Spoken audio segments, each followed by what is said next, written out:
को राम का सेवक कहा तो मेरे हठी एवं अड़ियल स्वभाव ने गुरु का विद्रोह कर दिया।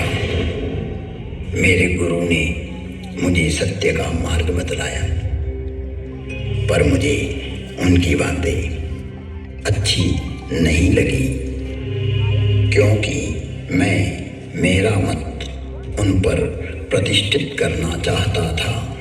अक्षय धर्म को हानि पहुंचाकर स्वनिर्मित धर्म को स्थापित करना चाह रहा था। व्यापक धर्म के प्रवाह में से अपने पात्र को भरकर मैं उसे सागर और गंगा के रूप में स्थापित करना चाह रहा था। मैं जगत को भ्रमित करना चाहता था। एक बार शिव मंदिर में मैं शिव नाम का जप कर रहा था, तभी मेरे गुरु वहां आए। मैं अहंकारवश न तो खड़ा हुआ और न ही प्रणाम किया। तब सनातन धर्म रूपी महादेव स्वयं यह सहन नहीं कर सके।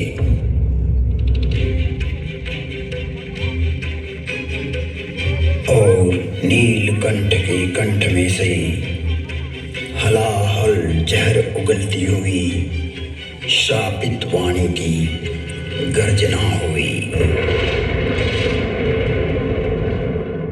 मुझे इस नभवाणी की भयानकता का आभास हुआ तो मैं कांपने लगा। मंदिर माज भई नभवानी, रे हतभाग्य अज्ञ अभिमानी, जो नहीं करो दंड खल तोरा, भ्रष्ट होई श्रुति मार्ग मोरा।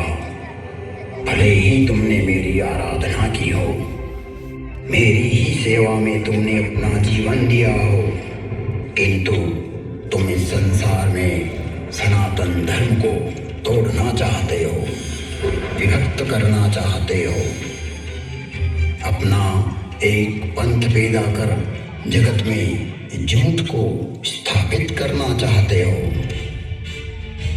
हे कपटी, हे दुराचारी, तुम व्यापक को संकुचित करना चाहते हो।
तुझे श्राप देता हूं,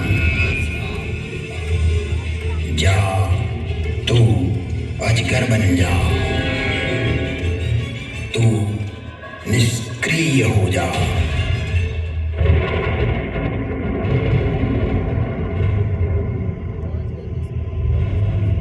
तेरे विचार का प्रवाह पृथ्वी पर न आए, इसलिए आज से तू रौरव नरक में चला जाएगा।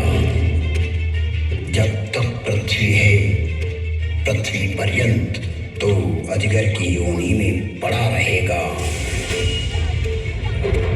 तो निष्क्रिय हो जाएगा।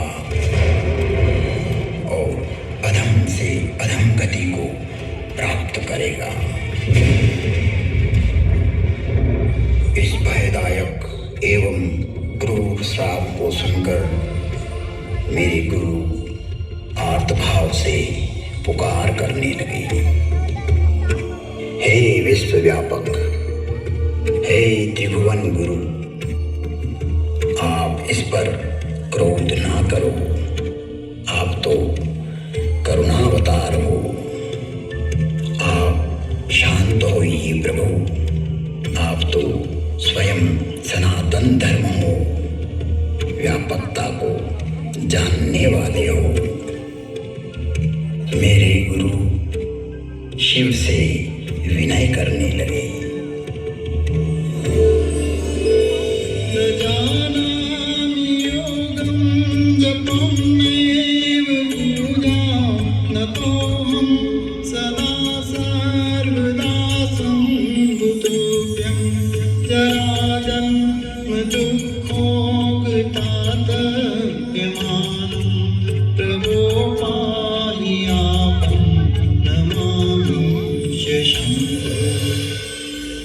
प्रार्थना पूर्ण होते ही पुनः नीलकंठ की नभवाणी हुई, जो क्षमाशील और परोपकारी होते हैं।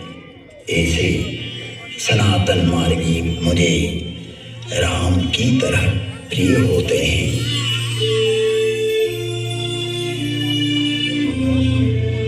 आशुतोष शिव अवधरदानी भगवान शंकर शीघ्र ही प्रसन्न हुए एवं कहा, इसने सनातन धर्म का घोर अपमान कर दाम्भिक मार्ग की स्थापना का प्रयास किया है।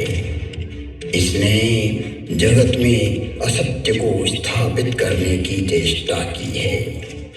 मेरा श्राप कभी व्यर्थ नहीं जाता। 1000 जन्म तक यह अवश्य श्राप को भोगेगा। तुम्हारी साधुता को देखते हुए इस पर मैं अनुग्रह करता हूँ। इसे जन्म मरण का कोई दुख नहीं होगा तथा किसी भी जन्म में इसका ज्ञान नष्ट नहीं होगा। कालांतर में इसके हृदय में राम भक्ति का प्राकट्य होगा। फिर वसुंडी बोले, हे खगराज, 1000 नारकी योनियों में भटकते भटकते मैं जो भी शरीर धारण करता, उसमें मुझे मेरा अपराध बोध होता रहता था। मैंने जानबूझकर जगत में भ्रम प्रचारित की जो चेष्टा की थी, वो वृत्ति मुझे पीड़ा देती रहती थी। ऐसी स्थिति में मेरी 1000 योनियां दुखप्रद, कष्टप्रद एवं हृदय विदारक वेदना के साथ भोगी। जिन्होंने मेरे लाख विद्रोह करने पर भी मुझ पर करुणा ही की और मेरा पृथ्वी प्रलय तक नरक में पड़े रहने का श्राप भी 1000 जन्म नरक भोगने के बाद वरदान बन गया और मुझ में राम भक्ति का प्राकट्य हुआ।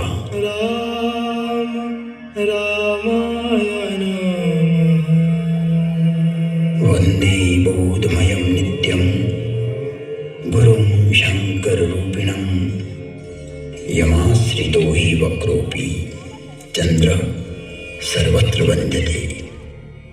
बोधमयं सनातन धर्म स्वयं शंकर ही होता है, जिसके आश्रित होने पर विघटनकारी व्यक्ति भी समन्वय करने लगता है और वंदनीय हो जाता है। ऐसे शाश्वत सत्य रूपी गुरु के चरणों में मैं वंदन करता हूँ, जो नर रूप में स्वयं हर और हरि है, जिनके वचनों से मैं इन भ्रमित करने वाले विचारों से बाहर निकलकर अपने अंतःकरण को प्रकाशित कर पाया, सनातन धर्म को समझ पाया और अपने मूल धर्म में लौट आया, लौट आया, लौट आया। तुम त्रिभुवन गुरु वेद बखाना, आन जीव